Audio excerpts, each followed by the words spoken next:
युतीच्या जवळपास 9-10 बैठका झाल्या. यामध्ये एक बैठक तर बावनकुळे साहेबांबरोबर सुद्धा झाली.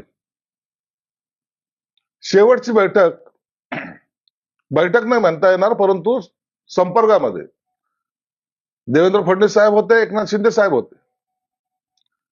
त्यांच्याशी सुद्धा संवाद झाला.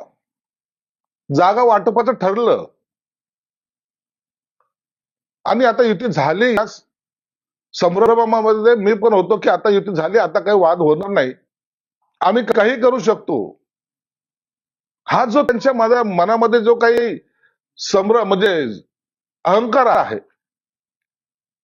त्या अहंकाराचा अंत आज शिवसेना भाजपची युती तोडण्यामध्ये झालेली आहे. आम्हाला वाईट वाटतं या गोष्टीचं. युती असावी असा आमचा आग्रह होता. संभाजीनगर महानगरपालिकेत शिवसेना भाजपची युती व्हावी असा प्रयत्न मुख्यमंत्री साहेबांनी केला, उपमुख्यमंत्री साहेबांनी केला. आम्ही स्थानिक पातळीवर त्यासाठी वारंवार त्यांच्याशी बैठका घेण्याचा प्रयत्न केला. स्थानिक भाजप कार्यकर्ते पहिल्यापासूनच एक वेगळ्या भूमिकेत मला पाहायला मिळाले होते. शंका त्याच वेळेला आली होती, परंतु नेत्यांचा आग्रह आहे, नेत्यांनी सांगितलेलं आहे आपल्याला युतीत लढायचंय आणि संभाजीनगर शहर हे सेन्सिटिव्ह शहर आहे. इथं थोडीही चूक फार महागात पडेल ही याची कल्पना असल्यामुळे मी दरवेळेला त्यांना फोन करून, स्थानिक नेत्याला फोन करून की आपण बैठक घेतली पाहिजे असा आग्रह त्यांच्याकडे धरत होतो. युतीच्या जवळपास 9-10 बैठका झाल्या. यामध्ये एक बैठक तर बावनकुळे साहेबांबरोबर सुद्धा झाली. शेवटची बैठक नाही म्हणता येणार, परंतु संपर्कामध्ये देवेंद्र फडणवीस साहेब होते, एकनाथ शिंदे साहेब होते. त्यांच्याशी सुद्धा संवाद झाला. जागा वाटपाचं ठरलं आणि आता युती झाली. या संभ्रमामध्ये मी पण होतो की आता युती झाली, आता काही वाद होणार नाही.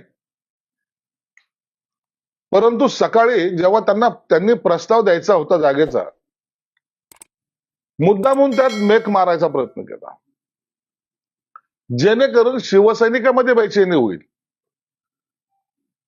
शिवसेनेच्या जागा सोडल्या गेल्या असं चित्र तयार होईल.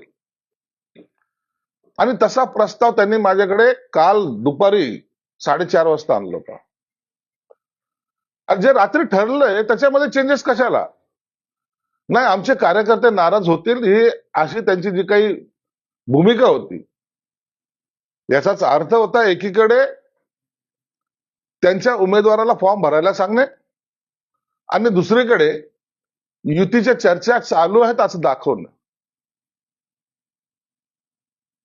कालचा प्रस्ताव तर हो चुकी झाल्यात असं सांगून सुद्धा आतापर्यंत या घडीला, या क्षणाला सुद्धा त्यांनी कोणताही प्रस्ताव, त्या चुकीच्या दुरुस्त्या केल्या नाहीत आणि नवीन जो प्रस्ताव तो दिलाही नाही. म्हणून आम्ही जे काही आग्रही होतो त्या भूमिकेला त्यांनी तडा दिलाय. स्वतःची ताकद आमची वाढली, आम्ही काही करू शकतो. हा जो त्यांच्या मनामध्ये जो काही म्हणजे अहंकार आहे, त्या अहंकाराचा अंत आज शिवसेना भाजपची युती तोडण्यामध्ये झालेली आहे. आम्हाला वाईट वाटतं या गोष्टीचं.